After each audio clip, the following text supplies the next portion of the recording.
Hello and welcome to the class of economics once again. Good afternoon, everyone. Uh, we are starting with the fourth chapter. As you all know, that third chapter is already over, and somehow it is related. The chapter name is supply analysis, and somehow it is related with your demand analysis. So demand and supply both have a interrelated relation. They are related with each other internally, but this is totally different. Here you have to learn the law of supply, which you will find later on that this law is totally opposite with your law of demand. Understand? So that will be discussed later on. I mean, we will discuss the law of supply after 2 to 3 lectures. So today we are just starting with the introduction part of your supply analysis.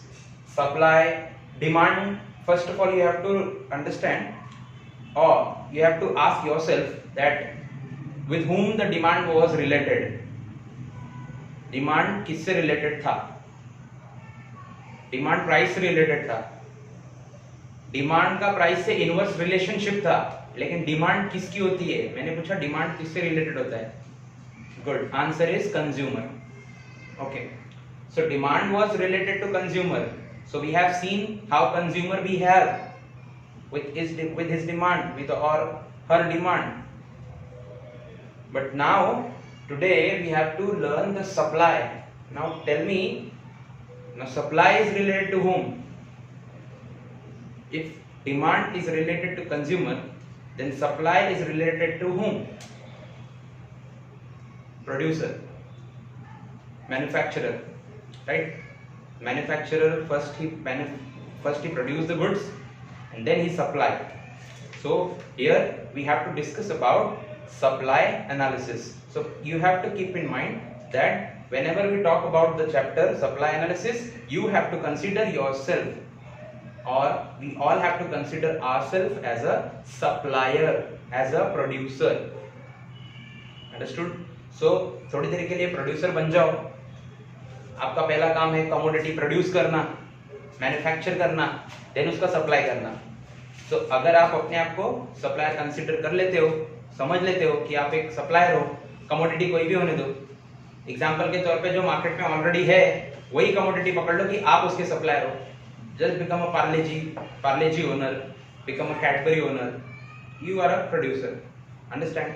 You are a producer and supply is in your hand.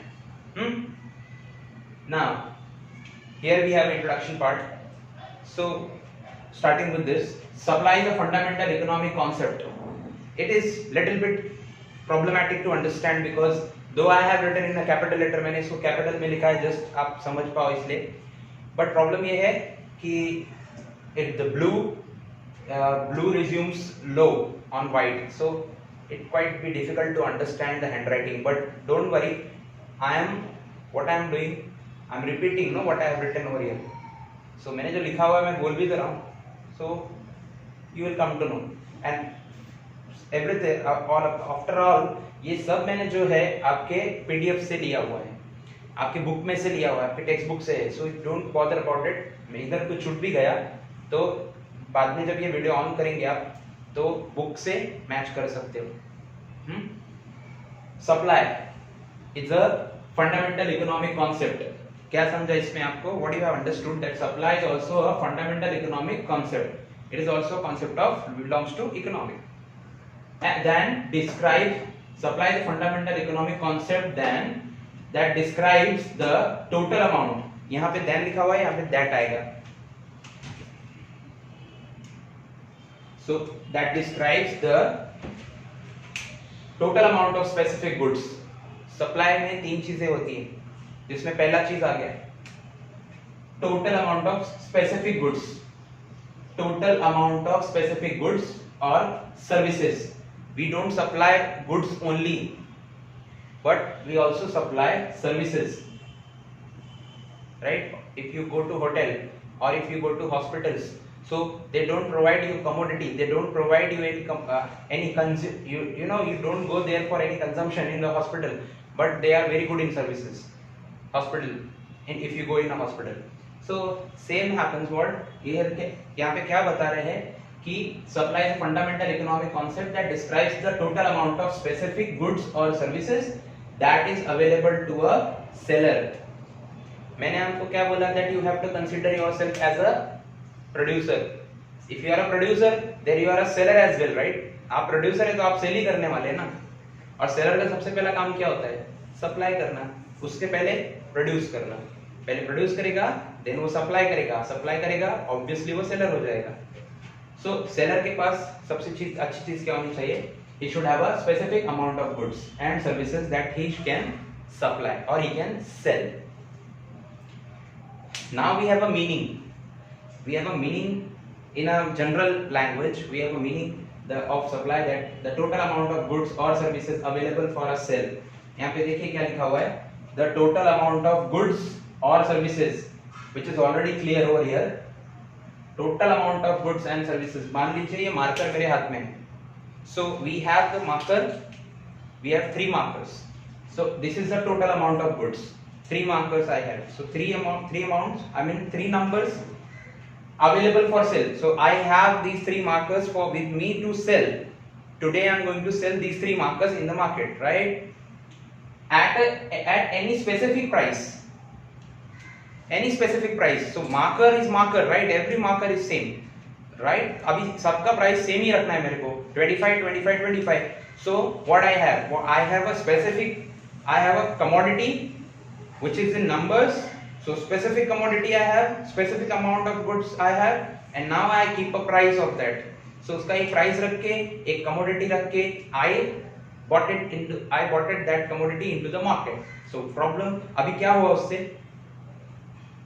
So that is, this total activity is called supply. So what I am doing sell. What I am selling? I am selling a particular amount of goods with a specific price. I am selling particular amount of goods with a price in the market. समझ में आया?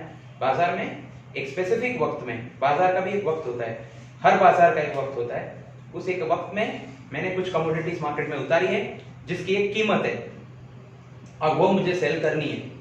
इस पूरी प्रक्रिया को, इस पूरे activity को क्या बोलते हैं? सप्लाई. बेहतर है? समझा आपको? अब आप एक प्रोड्यूसर है, किसी का भी ले लो. If you are a milk producer, एक दिन में 50 लीटर्स आपके पास है, and all 50 liters you bought into the market, keep a price and start selling. 50 liters you have one price and you are selling. So there is a specific time of that market. वो essential commodity है, दिन भर बेचोगे, दिन भर खरीदेंगे, लेकिन उसका भी एक टाइम है, 24 आवर्स. एक दिन में आपको बेचना है ना, सो उस दिन का 50 लीटर क्या हो गया आपका? Supply. Understood? With an example. इसके अलावा आप अपना खुद का भी एग्जांपल बना सकते हैं. यहाँ पे सप्लाई का इंट्रोडक्शन खत्म होता है. Will start with the concept of total output. सबसे पहले यहाँ पे शुरू करेंगे, this one, total output. Then we will see the stock, which is very much required, very much important to complete the supply, and then we'll see the supply part over here. With Paul's Amazon we'll discuss. Let us start with the total output. What is total output? Total output मतलब क्या होता है? पहले तो word समझ लो total, और output मतलब क्या होता है? आप अपने आप से पूछो, you are a producer. अगर आप प्रोड्यूसर हैं तो आपको आउटपुट मतलब मालूम ही होना चाहिए. In one particular day, how much you produce. In one particular day, what you produce, that all produced goods is called output. Hindi में बोलता हूँ, एक दिन में जितना कमोडिटी आप तैयार करते हैं, कमोडिटी मतलब गुड्स हो गया, जो भी प्रोड्यूसर है आप, जो भी प्रोड्यूस करते हो, दिन भर में जितना भी प्रोड्यूस करते हैं वो आपका उस दिन का टोटल राइट आउटपुट होता है. अभी टोटल आउटपुट मैंने हिंदी में बता दिया, लेकिन जरूरी है आपको लिखना. Very important is what you have to write the concept of total output. What is total output? Sometimes it will definitely ask in the exam.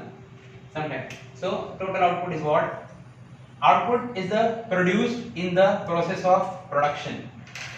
जब आप प्रोडक्शन का ये प्रोसेस शुरू करोगे, फिर से रिपीट करूं, output is the process produced. Why I am repeating? Because as you said that it is not visible properly. तो मैं रिपीट कर रहा हूँ ना, output is produced in the process of production. जब आप प्रोडक्शन का प्रोसेस शुरू करोगे, किसी भी कमोडिटी को प्रोड्यूस करना शुरू करोगे, उसी वक्त जो बन के तैयार होता है उसे कहते हैं output. Understand? Number 2, point wise मैंने इसलिए लिखा है, this is already written in the text book as a paragraph, but why I am written in the point wise? Because it will help you to understand easily. This will help you to understand easily. ठीक है? Point number 2, total output can be defined as the sum total. अभी देखो ये बड़ा है लेकिन मैं अच्छा है, मस्त है। टोटल आउटपुट क्या होता है? कैन बी डिफाइंड, इतने लाइन में कुछ भी नहीं लिखा हुआ है। एज द, यहां से पढ़ना जरूरी है। टोटल आउटपुट को हम लोग और कैसे बोल सकते हैं? सम टोटल, यहां से पढ़ो, सम टोटल। मेरे को रेड मार्कर है मेरे पास, आज लाया हूं। सो सम टोटल, यहां से देखो, sum total of the quantity of the commodity produced at a given period of time in the economy. एक बार में, एक वक्त में जितनी कमोडिटी, हिंदी मध्ये सांगतो मी, एक बार में, एक ही वक्त में जितनी कमोडिटी, एक दिन में, या बोलो एक बार में, एक घंटे में बोलो, कोई बोला आपको एक घंटे में तैयार करके दो, कितना बना सकते हो? आपके घर में बचपन में हम लोग को बोलते थे आधा घंटा देता है, 1 घंटा देता है, ये वाला मेरे को पूरा बाहर चाहिए, मम्मी बोलती थी, बहन बोलती थी, बड़ी भाई रहेगा बड़ा, सब लोग बोलते आधे घंटे में तैयार चाहिए। तो आधे घंटे में जितना आपने क्वेश्चन का आंसर तैयार किया, वो आपका टोटल आउटपुट होता था उस वक्त। क्योंकि आउटपुट क्यों होता था? क्योंकि उतना ही मुंह से निकलता था ना। सेम यहां पर भी है, क्या है? Sum total of quantity of commodity, जेवढी मात्रा, जितना क्वांटिटी आपका एक वक्त में निर्माण होएगा, म्हणजे आपण जेवढं उत्पादन करूया तेवढं उत्पादन आपलं काय होईल? आउटपुट। कळलं? तर हा झाला तुमचा कॉन्सेप्ट। ठीक है? Production leads to consumption. अभी मेरे को एक बच्चे ने पूछा, सर मैं प्रोड्यूसर है, मैं प्रोडक्शन करेगा तो क्यों करेगा? नॉर्मल सवाल है, प्रोडक्शन करेगा तो कोई प्रोडक्शन क्यों करता है? तुमको घर में सजाना है क्या? नहीं, वो हम लोग आगे बढ़ाएंगे, वही तो बता रहा हूं आपको। That's why this is what the topic name. You do production, and after production your supply starts, and once you supplied, consumption starts. Understand? So production leads to consumption. Now we're gonna discuss about stock. Hope you won't have any problem. You would not have any problem in the total output. Now point is stock exchange से नाम नहीं आया, ये पहले stock आया, बाद में exchange आया। ठीक है? स्टॉक एक्सचेंज की बात नहीं करूंगा, स्टॉक की बात करूंगा। स्टॉक क्या होता है? मैं बताऊं? किसी को बताने की जरूरत नहीं, बुक में लिखा है। Stock is the total quality of commodity, sorry quantity है, क्वांटिटी।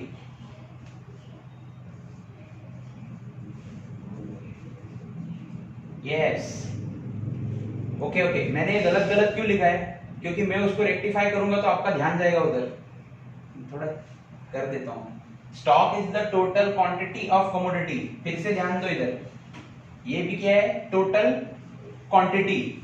और स्टॉक और टोटल आउटपुट में क्या फर्क है और स्टॉक में क्या फर्क है? Sir this is your sum total and this is total quantity of commodity available for sale. ये फर्क है।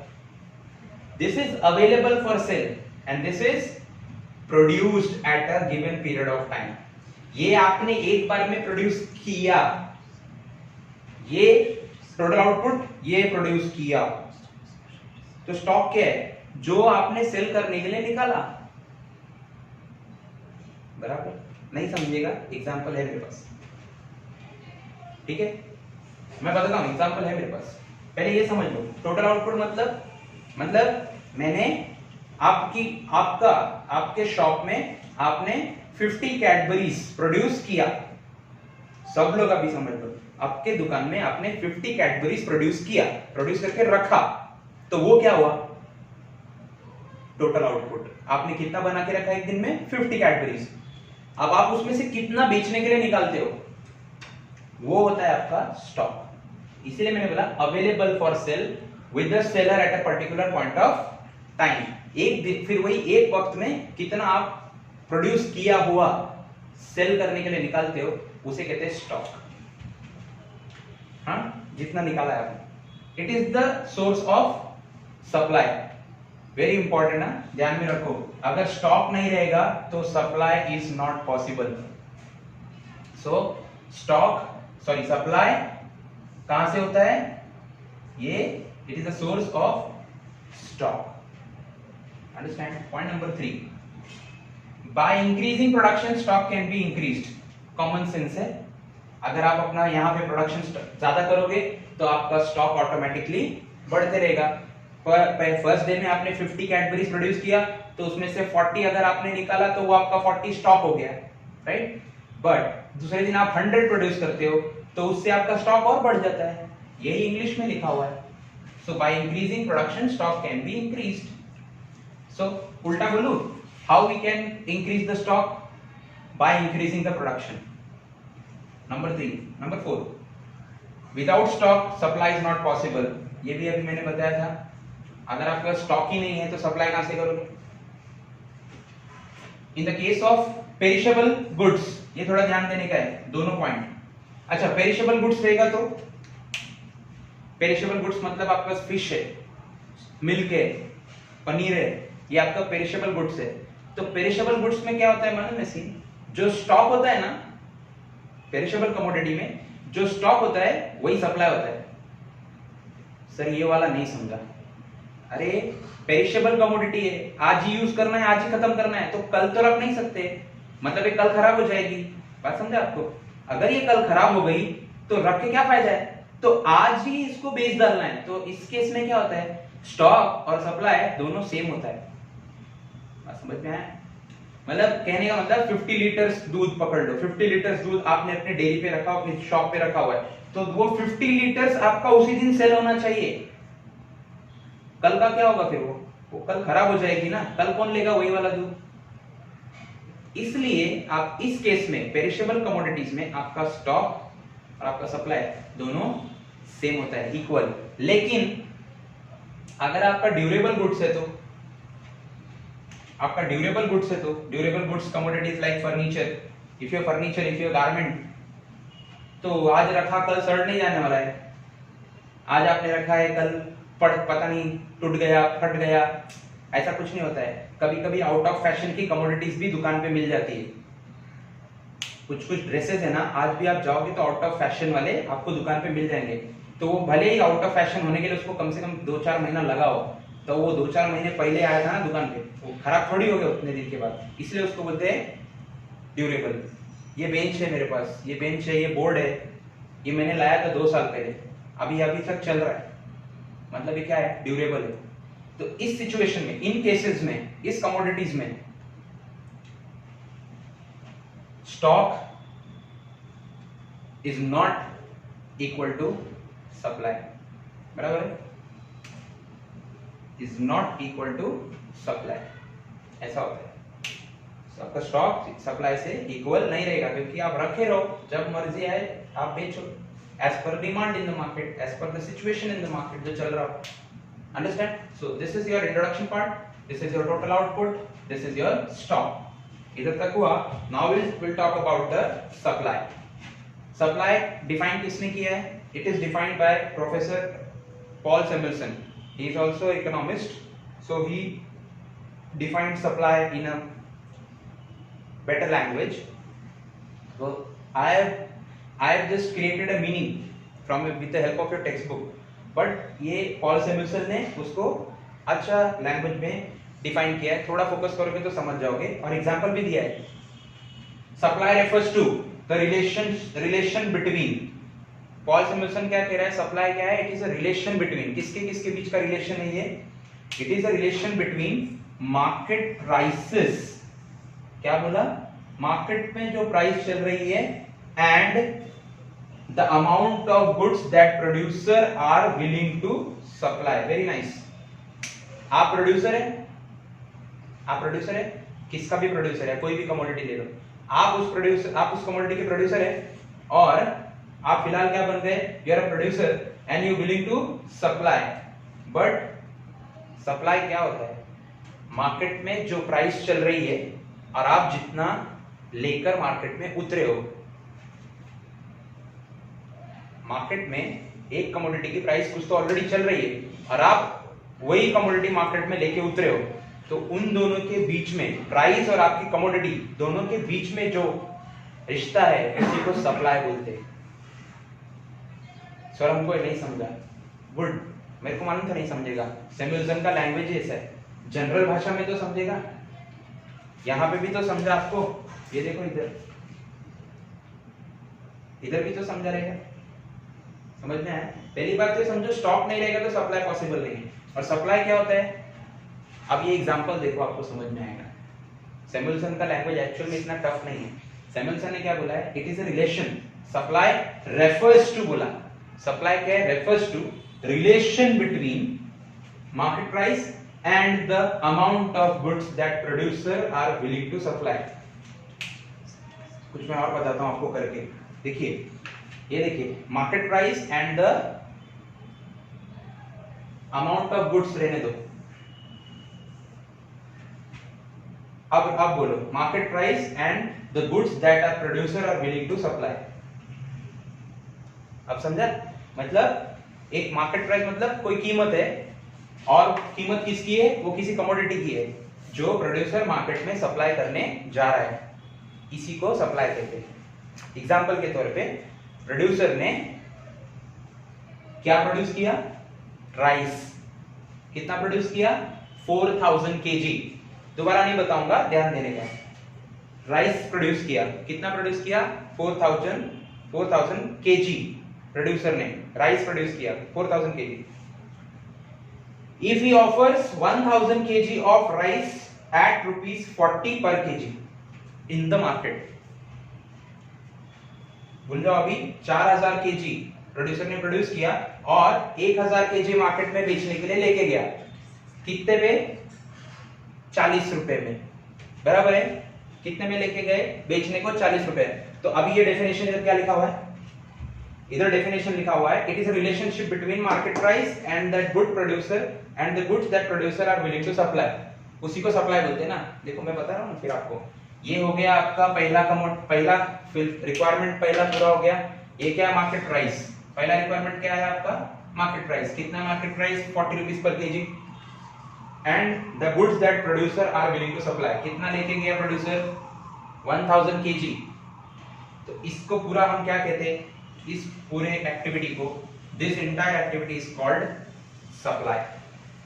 सो एक्चुअल सप्लाई क्या हुआ, 1000 केजी ऑफ राइस, क्योंकि इस पूरे दिन में 1000 केजी वो बेचने के लिए लाया है और एक प्राइस है, और एक दिन का मतलब क्या होता है, 24 आवर्स। सो प्रोड्यूसर को 24 आवर्स में 1000 KG rice 40 rupees per KG पे बेचना ही है। This becomes your actual supply, this 1000 KG of rice. समझ में आया। अब एक क्वेश्चन है मेरा, अगर ये 1000 KG of rice actual supply है, तो ये 4000 क्या है,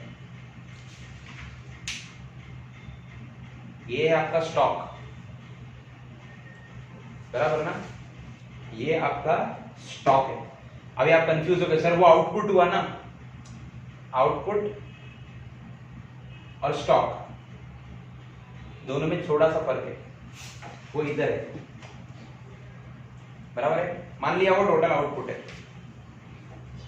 बराबर, मान लिया वो टोटल आउटपुट 4000, तो उसमें से 1000 उसने निकाला बेचने के लिए, ठीक है, 40 रुपए में। तो इसी को बोलते हैं सप्लाई, इसको सप्लाई बोलते हैं, उसको स्टॉक बोलते हैं। वो हो गया आपका 4000 स्टॉक।